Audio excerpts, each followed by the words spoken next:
Aquarius.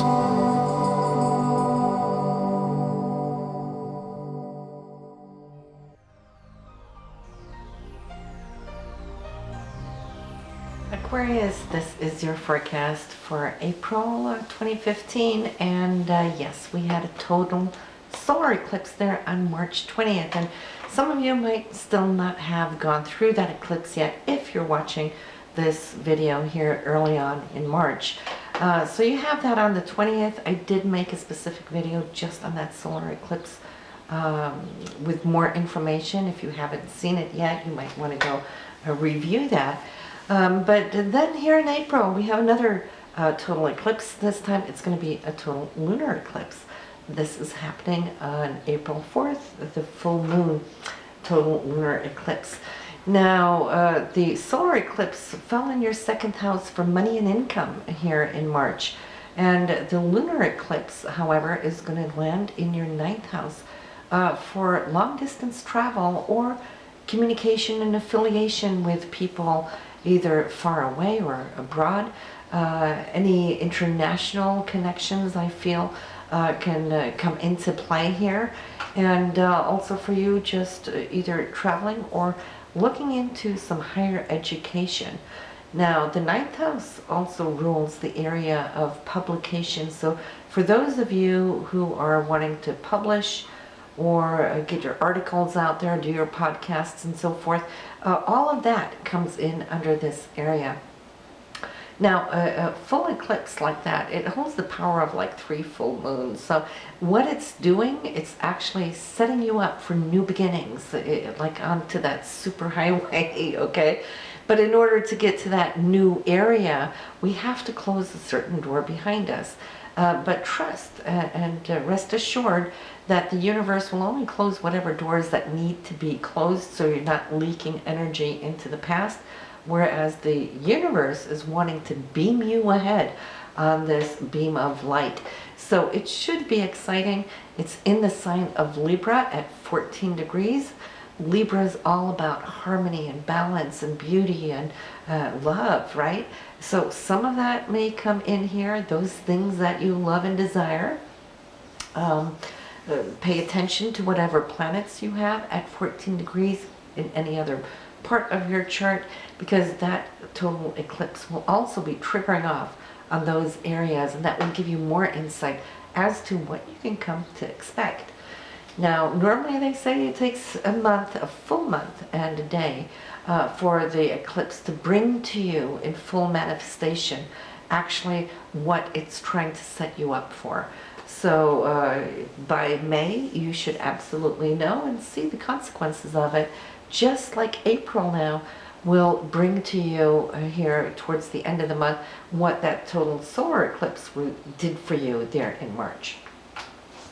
However, though, we have Jupiter still transiting in your 7th house for relationships. Now, Jupiter is going to be going direct on April 8th. So you'll see that energy in this area may be picking up speed and moving forward again. It's retrograded since December, so things might have been laying low a little bit while it's been giving you a chance to kind of review where you're at and where you're heading.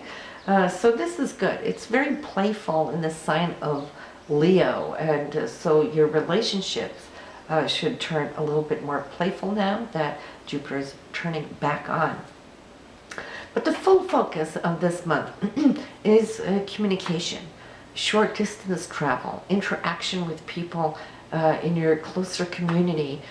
We have the Sun, Mercury, the new moon, Uranus in your 3rd house. So we have this whole little cluster here wanting to express itself. When we say communication, it could be verbal or it could be written. Many of you might be doing papers or articles, and in that sense, great time to do it. If you're needing to give off any talks or presentations, it's going to be a great time to do that as well, Aquarius, because your focus is super sharp in this area. Now, Mercury in Aries is very action-oriented. Aries is Mars ruled, right? So when Mercury rules your thought, you're going to be up to speed, boom, boom, boom, boom. The same thing goes with your sun. The sun is passing through the sign of Aries here in this third house area for you. So you will feel that you're more outgoing as well, and more, should I say, action prone. And then of course the new moon here at 28 degrees in Aries in your third house. This will be on April 18th.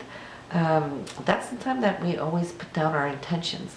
So up to the 18th, you're going to see how the planets are working here, trying to shape form you into where the universe wants you to go.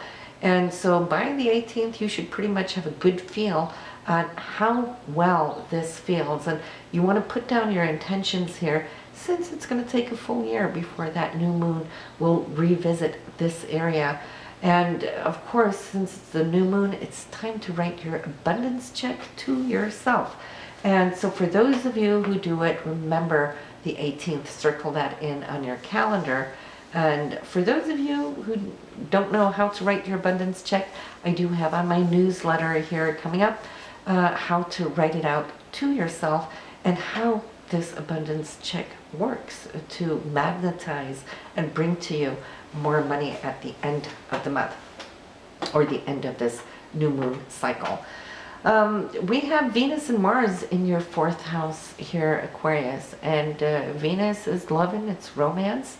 It's the things that we love and desire.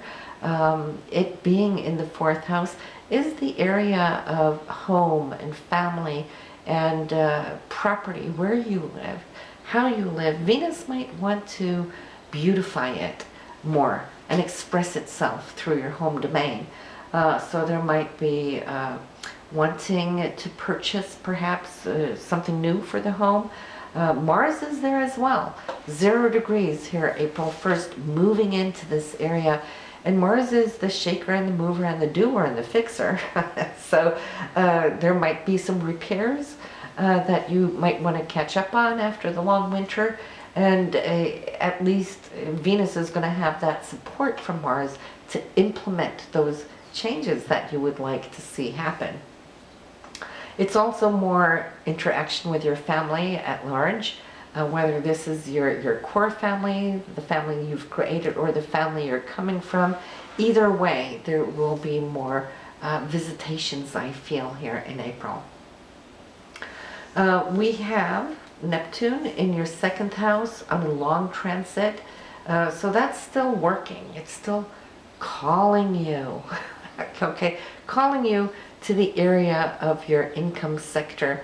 And Neptune is trying to inspire you, and especially those of you here born within that first week of, first week to 8 days of your sign, where it is trying to activate your imagination, to use your imagination, to figure out how you creatively can attract more of financial security. And it's all about thinking somewhat out of the box, because Neptune is creative, it's spiritual, it's in the sign of Pisces, so it's a double whammy there. And so we want to pay attention when we have Neptunian transits that can activate, you know, and initiate certain things in this area for you.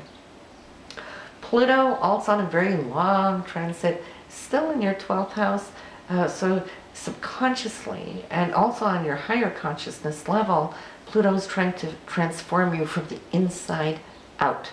The 12th house is always the inner self, the spiritual self. So you may be feeling more and more how this is taking on more shape and form, and helping you to find that empowerment within yourself, not out there, within yourself. And that is Pluto's duty for you, to find a new solid structure within spirit. So let's take a look at the calendar. And while we're talking about calendars, well, last month I tried to change it up with an external monthly calendar. There was a lot of great feedback. Thank you for that.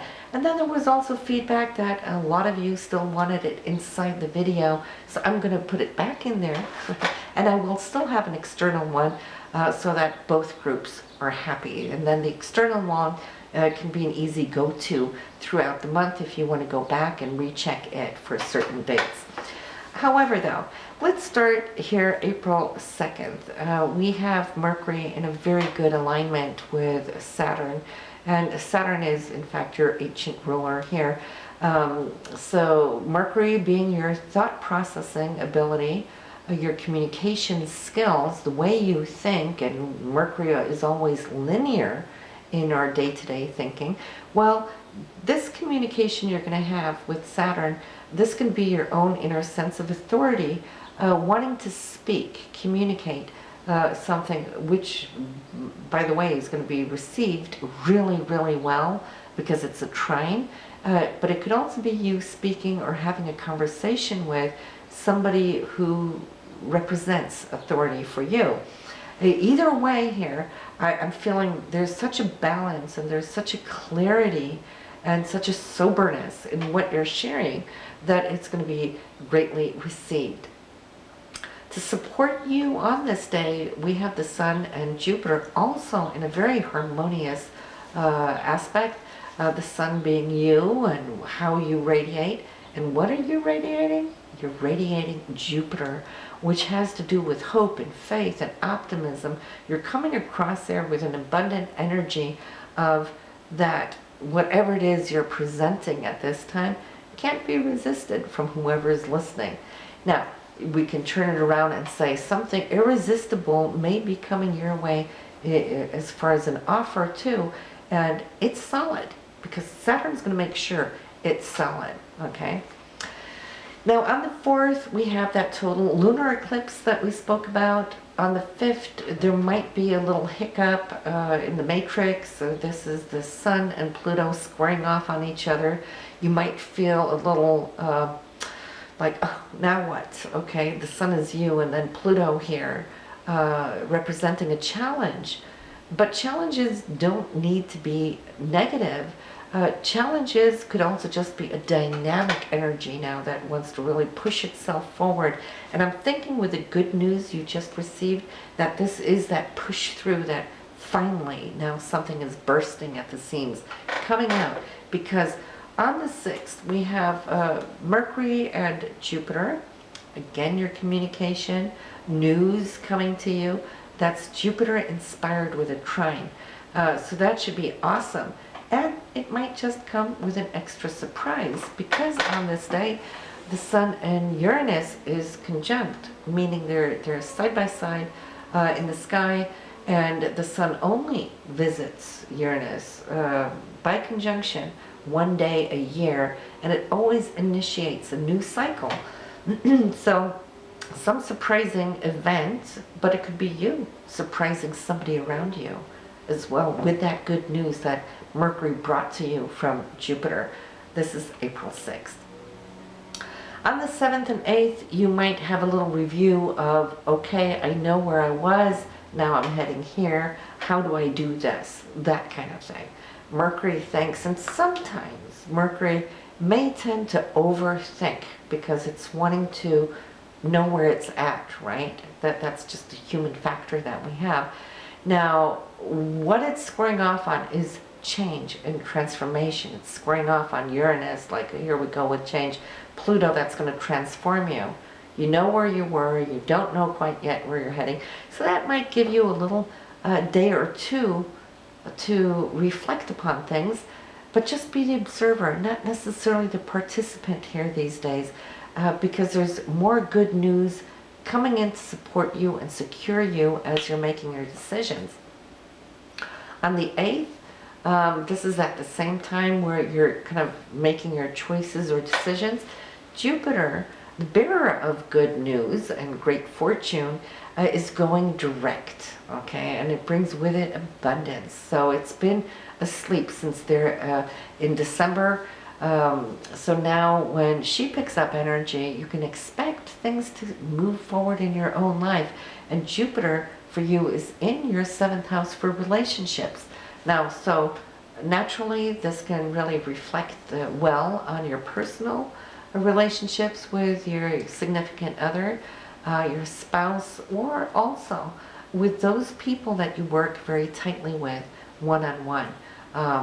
Jupiter is always very optimistic and jovial and happy-go-lucky, so you're going to feel that you're bursting with great energy that, of course, those around you will just love to embrace, right? Great sense of humor, too, comes with Jupiter. Now, Venus on the 11th is moving out of Taurus, and out of that third house of communication and short distance travel and all the to and fro, the busyness that you've had up to the 11th, moving into your fourth house and joining Venus and Mars there. That is your family, your foundation, your property, and so forth. So now you're going to see, you're going to be communicating more about it and taking action there too. On the 16th, we have Pluto waking up. No, I'm sorry, going to sleep. Pluto's going to go retrograde. Jupiter is waking up. Pluto's going to sleep. And that's okay. That's good. You know, it's such a subtle energy in so many ways. We don't hear Pluto like we hear Mercury, Venus, Mars, because it has to do with those long lasting transits and the undercurrents of the changes of who we are as we evolve. But yes, it's going to give you a little peace. Pluto's in that 12th house of your subconsciousness, your higher consciousness. So that's going to be there for another 4 to 5 months. We have a little disturbance in the matrix on the 17th. Mars and Jupiter are going to square off on each other. Mars is a doer. Mars wants to act. Mars wants to go. Don't hold me back. Mars is fire. Jupiter, though, is wise. Jupiter is what wants you to look at the large picture, not just the action, the need, the want right now. So Jupiter is going to question you. Do you want to act on this? Or do you just want to wait? Do you have a little bit more information? So you might feel this tension. People can be short-tempered too, because temper comes with Mars, especially if Mars is being held back. Mars can turn loud, right?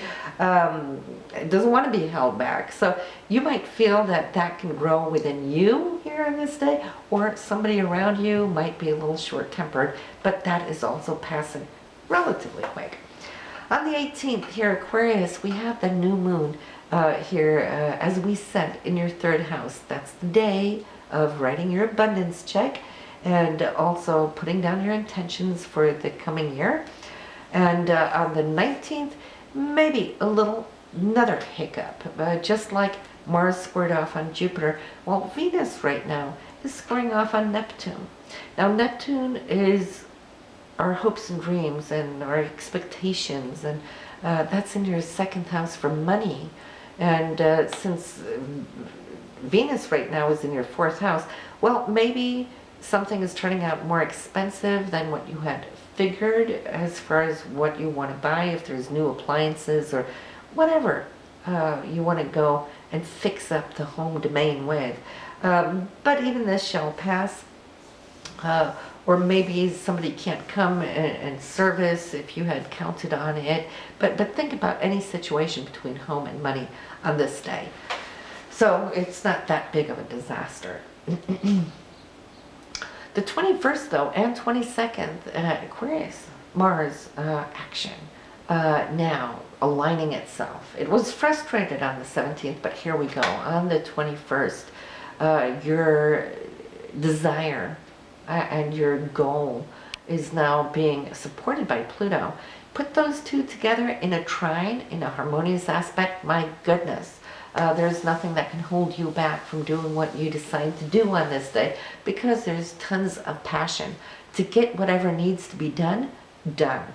Even if you have to, put in several hours to get it done, you won't tire, because the flow of that drive is something that we should have with us every single day, and we'd be happy with it. But then maybe we'd burn out. But yes, not only on the 21st is this good, because on the 22nd, Mars and Pluto are still in the trine, but Mercury is coming into the play by conjuncting Mars.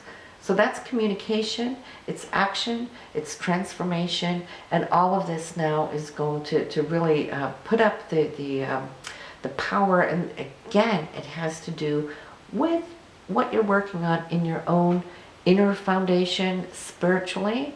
It's also the foundation within the home and family. Or for those of you that are trying to buy or sell, you can see that this is power dates for anything with your property to really pull through right now.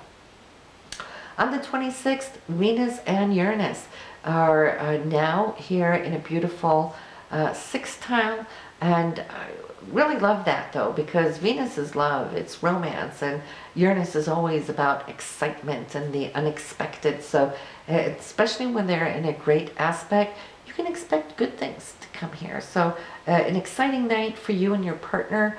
And for those of you, Aquarius, that are single, well, don't sit home on a day like, or an evening like this, because this might be one of those days where you might just attract. Think about Uranus also as charisma. You'll have extra charisma coming out here on the 26th. We're ending the month with Mercury here on the 30th, changing signs, moving out of your fourth house, the family home foundation, everything that you've been doing there, and coming into Gemini. And it rules Gemini, and Gemini is communicative, and so it'll be like a double whammy. You're going to be busy here in May, but more of that next month when we look at your forecast then. So, and then before you go, as always, listen to your moon and rising sign and what is coming up for your partner as well. And I'll see you in May.